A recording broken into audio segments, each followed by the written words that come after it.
大家好，我是丽姐，欢迎大家来听相亲故事，感谢大家的订阅。今天我要给大家讲一个关于文化差异的故事，是我最近服务的一对跨海婚姻中发生的真实事件。这个故事让我感触很深，也希望能帮助大家了解台湾和大陆之间那些看不见的文化鸿沟。毕竟，咱们虽然同文同种，但几十年的分隔发展，真的让两地人民在很多事情上有了不小的认知差异啊。这个故事的主人公是上海姑娘小文和她的台湾老公阿文，两人是我3年前牵线认识的。当时小文在上海一家外企做财务主管，收入不菲。阿文则是台湾一家科技公司的工程师，经常出差到上海，两人相处得很融洽，在交往1年后就步入了婚姻的殿堂。婚后，小文辞掉了上海的工作，跟着阿文定居在台北。这2年来，夫妻俩感情一直很好，小文也逐渐适应了台湾的生活。今年春节，他们决定回上海小文家过年，顺便带着阿文的父母和妹妹一家来感受一下大陆的年味。这一来可就闹出了不少笑话，甚至险些惹上麻烦。事情是这样的，年30那天，小文一家和阿文一家共聚一堂，在小文父母的家里准备年夜饭。饭桌上，大家推杯换盏，气氛十分热烈。酒过3巡，阿文的父亲阿伯公突然提议，来，咱们来打麻将吧。过年不打麻将，感觉少了点什么。这提议立刻得到了阿文妹妹小芳和她老公阿强的响应。好啊，我们在台湾过年也是这样，亲戚朋友聚在一起打麻将，热热闹闹的。小文听到这话，脸色立刻变了。阿伯公，在大陆这边不行的，打麻将是违法的。阿伯公一脸疑惑，哈？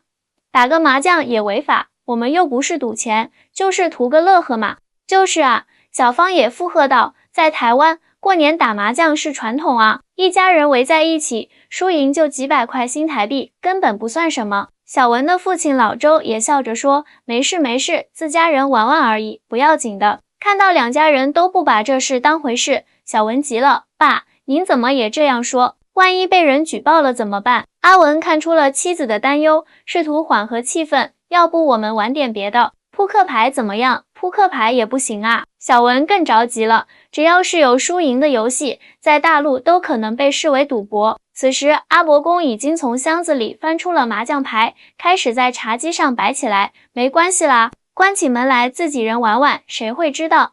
小芳和阿强也加入了，3人开始洗牌、摆牌。小文见状，简直要崩溃了，你们别这样，会被抓的，在大陆这是重罪啊。阿文的母亲阿姨婆见小文那么紧张，有些不解，小文啊，真有那么严重吗？我们在台湾，警察看到也最多提醒一下而已，不会真的抓人的。小文无奈地解释道，阿姨婆，大陆和台湾不一样啊，这边对赌博管得特别严，哪怕是家里人小打小闹，被邻居举报了也会有麻烦的。就在这时，门铃响了，小文吓得魂飞魄散，赶紧示意大家收起麻将。然而阿伯公他们动作太慢，等小文父亲开门时，邻居王阿姨已经瞥见了茶几上的麻将牌。哟，老周，打麻将呢，人齐了吗？要不要我也加入啊？王阿姨笑呵呵地问道。小文急忙插话，没有，王阿姨，我们就是拿出来看看，不打的。王阿姨一脸了然，我懂，现在管得严，不过自家人玩玩，没事的，我就是来送点年货给你们，祝你们新年快乐。说完，递过一袋东西就识趣地离开了。送走王阿姨，小文长舒一口气，转头就看到阿伯公他们已经做好准备开打了。天啊，你们怎么还来真的啊？小文崩溃地喊道。阿伯公不以为然，刚才那阿姨不是也说没事吗？再说了，我们又不是真的赌钱，就是象征性的每局赢家，拿个几块钱意思意思，在台湾真的没人管这个的。小芳解释道，我们过年打麻将，警察巡逻经过看到了，也就笑笑而已，最多提醒你们别玩太大。小文摇摇头，再次试图解释两地的差异。台湾和大陆的法律规定不同啊，在大陆只要有输赢就可能被认定为赌博，情节严重的话甚至会被拘留。阿文老婆这么一说，阿伯公终于有些重视起来，真的假的？那台湾人来大陆旅游，打个麻将也会被抓？是的，小文强调，而且现在社区里到处都是摄像头，万一被拍到，问题会很麻烦的。阿伯公不禁感叹，哎呀，两岸差异真大啊！在台湾，除非你开设赌场或者赌资特别大，不然警察基本不会管的。过年打麻将就像吃年夜饭一样，是传统习俗吗？小文的母亲也插话道，以前我们这边也没这么严，但这几年确实管得紧了，特别是在上海这样的大城市，被举报的话真会有麻烦。看到两位长辈开始重视这个问题，小芳和阿强也有些犹豫了。阿文趁机提议道，要不我们玩些别的吧，五子棋、象棋或者对对联都挺有年味的。这个提议得到了大家的赞同，最终麻将牌被收了起来，一家人转而玩起了不涉及金钱输赢的游戏，欢声笑语依旧不断。这个小插曲看似结束了，但它只是两岸文化差异的冰山一角。接下来的几天，阿文一家在上海的经历更是让人啼笑皆非。第二天大年初一，全家人准备出门逛南京路和外滩，感受上海的年味。出门前，小芳习惯性地带上了她的行车记录仪，准备记录旅途中的见闻。小芳，你带那个做什么？小文好奇地问道。录影啊。小芳兴奋地说，我们在台湾出门玩都会带的，可以记录沿途风景，回去做成影片分享给朋友看。小文想了想，提醒道，在上海的一些地方不能随便拍摄，特别是政府机关和军事设施附近。知道啦。小芳点点头，我们在台湾也不会去拍那些地方的。一家人来到南京路，人头攒动，到处张灯结彩，一派节日景象。阿伯公和阿姨婆看得很是新奇，连连拍照。小芳更是把行车记录仪挂在脖子上，边走边拍。走着走着，他们路过一座政府大楼，小芳见建筑气派，正准备抬起相机，却被小文一把拦住。这里不能拍。小文紧张地说，为什么啊？就是拍个建筑物而已啊。小芳不解地问。小文解释道，这是政府机关，不能随便拍摄的，万一被保安看到，会被要求删除照片，严重的话还会被带去问话。阿伯公听了有些吃惊，这么严格？在台湾，只要不是军事管制区，基本上都可以拍的，很多人甚至会在总统府前自拍留念呢。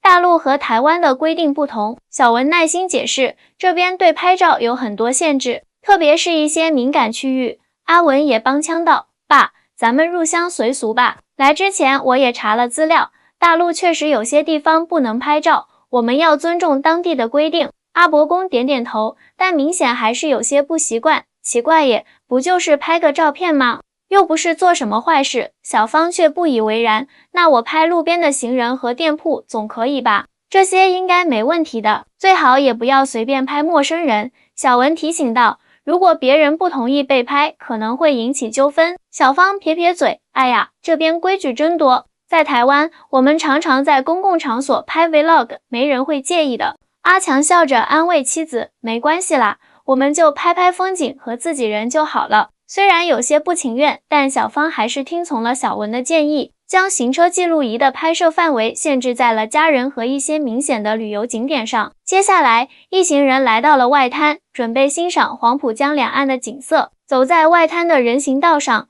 阿伯公突然从口袋里掏出一包烟，正要点上。阿伯公，这里不能吸烟。小文赶紧阻止。阿伯公一脸茫然，啊，外面也不能抽。小文指了指不远处的禁烟标志，上海市区很多公共场所都禁烟，包括公园、人行道等户外区域，违者会被罚款的。哇，阿伯公惊讶地说，台湾虽然也有禁烟场所，但大多是室内的，户外除了某些特定区域，基本上是可以抽的。小文点点头，大陆这几年控烟力度很大，特别是上海、北京这样的大城市，规定比较严格。阿伯公无奈地把烟收了起来，看来我得适应一下了。话说回来，你们大陆的管控确实比台湾严格不少啊。小文笑了笑，各有各的国情吗？一会儿我带您去指定的吸烟区，那里可以抽。正说着，小芳指着江对岸的陆家嘴摩天大楼群，兴奋地说，哇，好壮观啊！上海的发展真的很厉害，比台北101周围的建筑群还要震撼。阿强也赞叹道，是啊，以前总觉得台北很繁华，但看到上海的陆家嘴，才知道什么叫大都市。阿伯公点点头，确实气派。不过话说回来，台湾的建筑虽然没这么高大上，但生活品质和便利度还是很不错的。那是当然，小文笑道，我刚去台湾时也有很多惊喜呢。台湾的公共设施和服务意识确实很棒，特别是便利店和夜市文化，真的让人流连忘返。对呀，对呀。小芳自豪地说，我们台湾的夜市美食可是世界闻名的，还有那些精致的人情味。大陆虽然发展快，但有些地方还是比不上台湾的温馨感。阿文看出妹妹的话可能会引起不必要的攀比，赶紧圆场，两边各有特色啦。大陆的发展速度确实惊人，基础设施建设得很好，台湾则在细节服务和人文关怀上做得不错。小文深以为然。是的，我在台湾生活这2年，最大的感受就是人与人之间的距离很近，邻里关系特别和谐。虽然台北的房子普遍比上海小，但住起来却很舒服。听到这里，阿伯公忍不住插嘴，说道：房子，我倒是听说大陆的房价很高，尤其是上海、北京这些城市。小文的父亲老周叹了口气，是啊，我们这套房子买得早，才100多万，现在周边的房子都涨到500-600万了，年轻人买房压力特别大，台湾的房价也不低啊。阿强说道，特别是台北市区，动辄上千万新台币，折合人民币也有300-400万了。阿伯公点点头，是啊，我们那边的年轻人也是买不起房，很多人选择合租或者住在父母家。小文的母亲张阿姨听了，有些好奇，那你们台湾人结婚，男方不用准备房子吗？这个还真不一定，阿姨婆解释道，在台湾，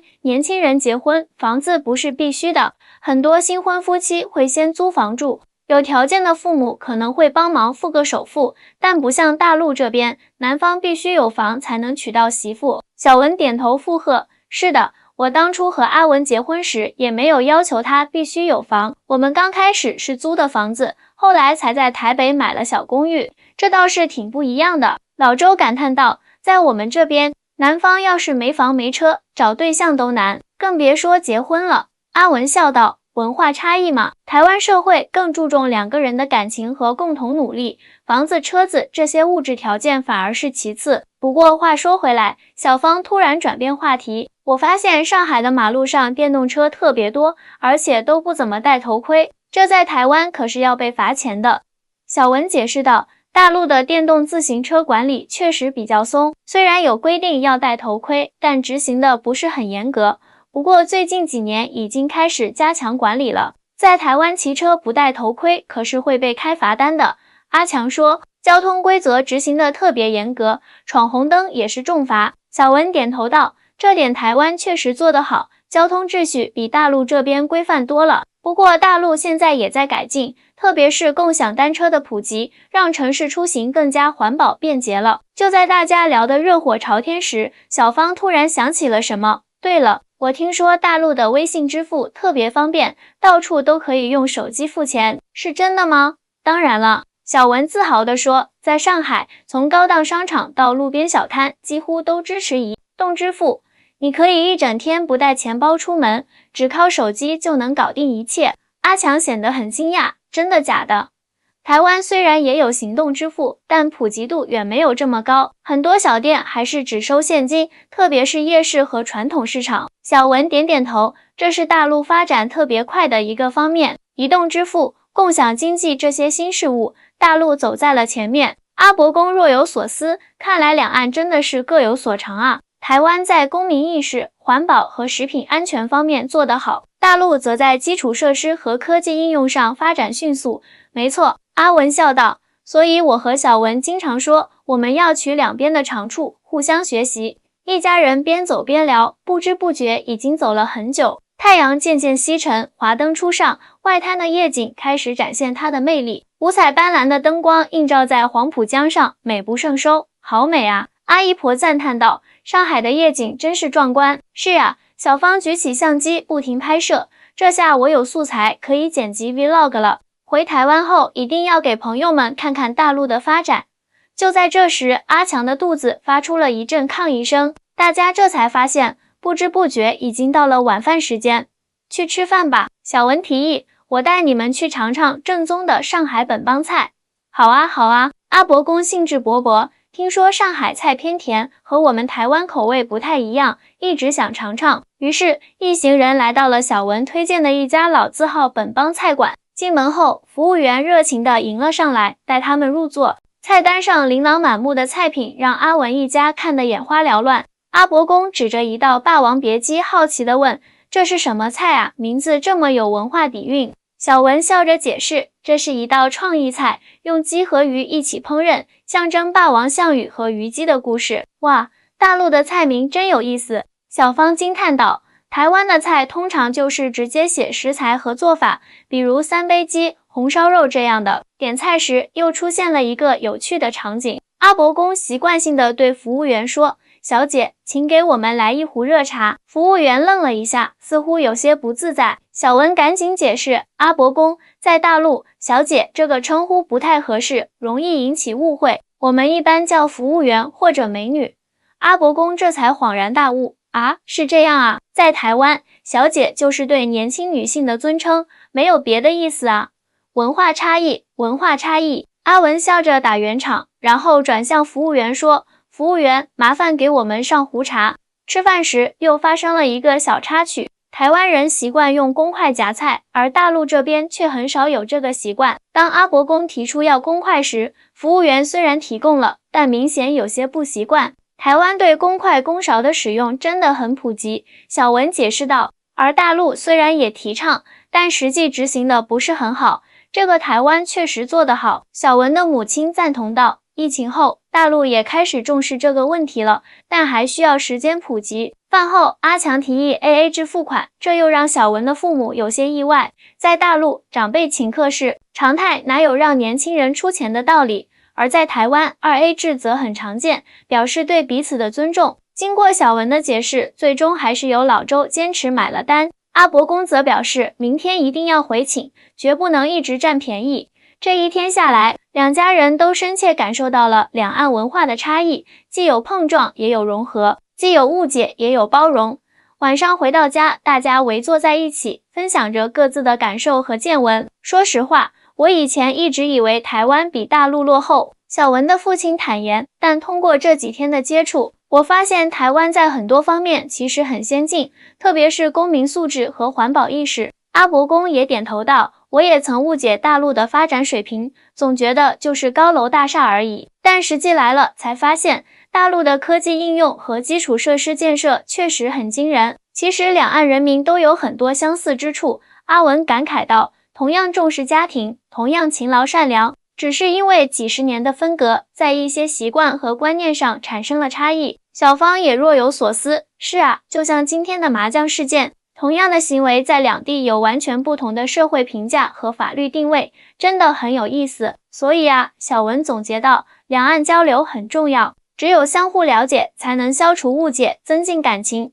大家都对这个观点表示赞同。虽然白天有些小插曲，但这种文化碰撞恰恰让两家人的关系更加亲近了。夜深了，大家各自回房休息。小文和阿文躺在床上，回顾着这一天的经历。老公，你说咱们两家人的相处还算融洽吧？小文问道。阿文笑着点头，当然了，虽然有些文化差异，但大家都很包容，这就是最珍贵的。明天还有什么打算？小文好奇地问。我想带爸妈去田子坊和豫园走走。阿文说，让他们感受一下上海的人文气息。好主意。小文赞同道，不过我得提前跟他们说清楚那边的规矩，免得又出状况。放心吧，经过今天，他们已经开始适应大陆的规则了。阿文安慰道。小文点点头，但心里还是有些忐忑，毕竟明天可能还会有更多的文化冲突等着他们。第二天一早，小文就接到了楼下保安的电话，说是有人举报他们家昨天打麻将赌博。小文听完吓得不轻，赶紧解释只是台湾亲戚来了，摆出来看看，根本没打。保安将信将疑，还是上门查看了一番，这才离开。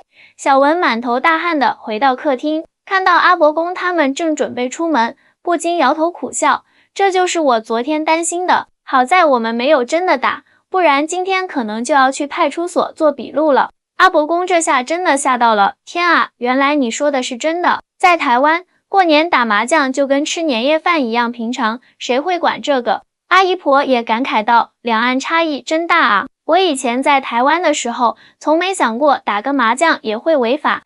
所以说啊，小文意味深长地说，台湾和大陆虽然都是中国人，但几十年分隔发展，很多习惯和规定已经不一样了。你们来之前，我本来想写个注意事项给你们的，后来想着反正有我在，就没写了。没想到第一天就出状况。说着，小文拿出手机，打开备忘录，现场给阿文一家列了个大陆生存指南。第一，公共场所不要打牌、打麻将，会被视为赌博。第二，不要随便在政府机关附近拍照。第三，很多公共场所，包括户外，都禁止吸烟。第四，不要称呼服务员为小姐。第五，不要在公共场所大声喧哗。第六，饭店吃饭主动使用公筷会受到赞赏。第七，不要随意谈论政治敏感话题。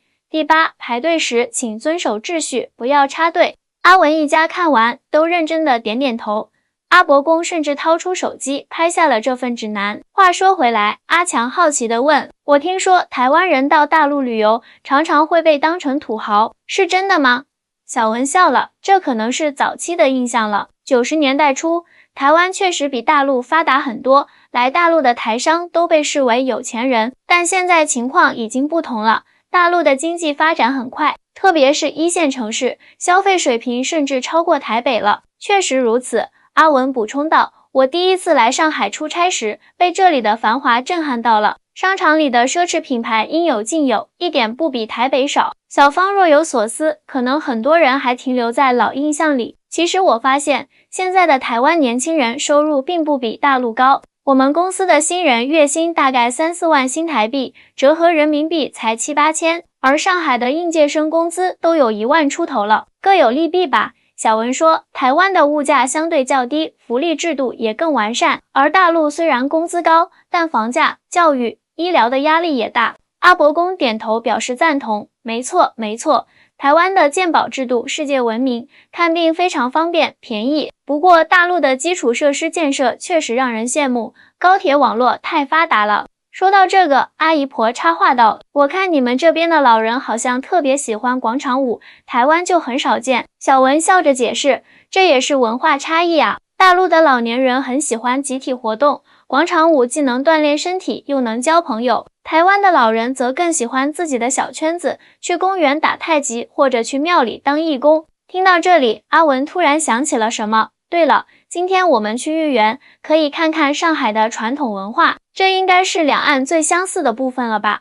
那可不一定，小文神秘地笑道。就拿春节习俗来说，大陆和台湾就有很多不同。比如台湾过年吃年糕，我们这边吃汤圆，台湾发红包叫压岁钱，大陆叫给红包，甚至连春联的贴法都不一样，真的假的？小芳惊讶地说，我一直以为两岸的传统文化是一样的，基本的文化根源是一样的。小文解释道，但各自发展出了不同的变体，就像同一种植物，在不同的土壤里会长出略有差异的枝叶。一家人边聊边出门，准备去豫园感受上海的传统文化氛围。途中，小芳好奇地问，丽姐，你做红娘这么多年，觉得台湾和大陆的婚恋观有什么不同吗？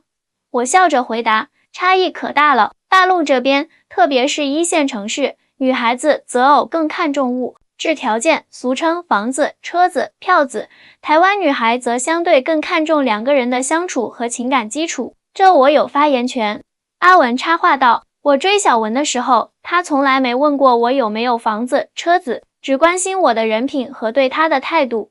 小文害羞地白了老公一眼，那是因为你人好吗？不过我确实觉得两个人一起打拼更有意义，不一定要男方准备好一切。台湾女孩普遍比较独立，阿姨婆补充道，很多人即使结婚后也会继续工作，不会全职在家，这点大陆和台湾倒是挺像的。小文说，大陆的女性就业率也很高，双职工家庭是主流。说话间，一行人已经来到了豫园，热闹的市集，古色古香的建筑，各式各样的小吃摊，让阿文一家感受到了浓浓的年味。真美啊！阿伯公赞叹道，这种传统建筑在台湾越来越少见了。是啊，阿姨婆也感慨，看到这些就知道我们的文化根源是一样的。听着两位老人的感慨，我不禁想到，尽管台湾和大陆有这么多差异，但我们的文化根基确实是相通的。或许这就是为什么小文和阿文能够顺利地适应对方的生活方式，因为在更深层次上，我们都是中华文化的传承者。最后一天，临别之际，